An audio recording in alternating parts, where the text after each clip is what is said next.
ఈ వంకాయ తోటని ఆమె టేక్ కేర్ చేస్తుంది.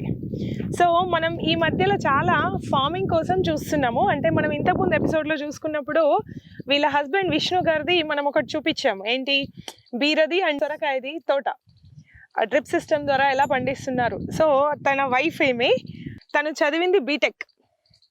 నమ్మశక్యంగా ఉందా? తను బీటెక్ చదివింది, మన పని మనం చేసుకోవాలి. అసలు యాక్చువల్గా తను మాట్లాడడానికి ఇష్టపడలేదు.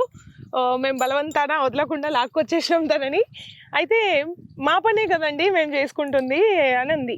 సో ఎంతవరకు మన పని మనం చేసుకుంటున్నాం అది చూపించడానికి స్పెషల్గా మీకు ఈరోజు తనని పరిచయం చేస్తున్నాను. తను ఈరోజు చెప్తుంది తను ఇందులో ఎలాంటి ఇబ్బందులు ఎదుర్కొంది, ఎంత హ్యాపీగా ఉంది ఇది చేయడం వల్ల అనేది. ఎస్, చెప్పండి. అంటే యాక్చువల్లీ అంటే నేను కూడా అంటే నేను అంత 9-10 months అవుతుంది. అంటే మా హస్బెండ్ కి ఇష్టం బాగా ఫార్మింగ్ అంటే.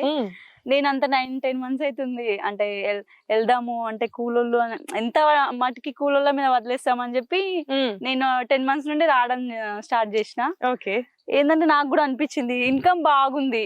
అంటే మేము ఇద్దరం కష్టపడుతున్నాం, వాళ్ళు ఉన్నారు కాబట్టి ఇన్కమ్ బాగుంది అని చెప్పి నాకు కూడా అసలు ఇంతకు ముందు పొలంకి రావడానికి నేను ఇష్టపడకపోతుండే. అట్లా ఒకటి మళ్ళీ ఏంటంటే ఇది ఏంటంటే చేస్తేనే అవుతుంది, మొత్తం కూలోళ్ళ మీద కూడా డిపెండ్ అవ్వద్దు, మనం కూడా చేస్తేనే అవుతుంది కదా అని చెప్పి నాకు అది అర్థమైంది.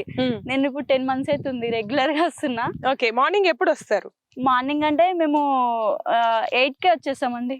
8, 5:30, 6 వరకు ఇక్కడనే స్పెండ్ చేస్తాం.